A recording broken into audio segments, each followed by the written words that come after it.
Hola, ¿qué tal? Sean bienvenidos a este pequeño tutorial. En esta ocasión veremos cómo reducir el peso de nuestro video sin perder calidad. Para la prueba utilizaré esta línea de tiempo. Para exportar sería File, Export, Media. Tenemos nuestro ajuste. Yo lo tengo en H264, que es un formato muy compatible con todas las plataformas. Aquí tenemos nuestro peso, que serían 13 megabytes de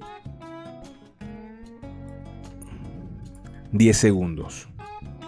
Lo tengo coincidir con el proyecto, pero podemos cambiarlo a 4K y nuestro tamaño aumentará porque está en 4K. Pero lo dejamos coincidir con el proyecto. Son 13 megas. Lo único que cambia es la velocidad de megabytes. Moviendo este pequeño parámetro, lo cambiará de 13 megabytes a 6 megabytes. En archivos muy grandes se agradecerá este pequeño cambio.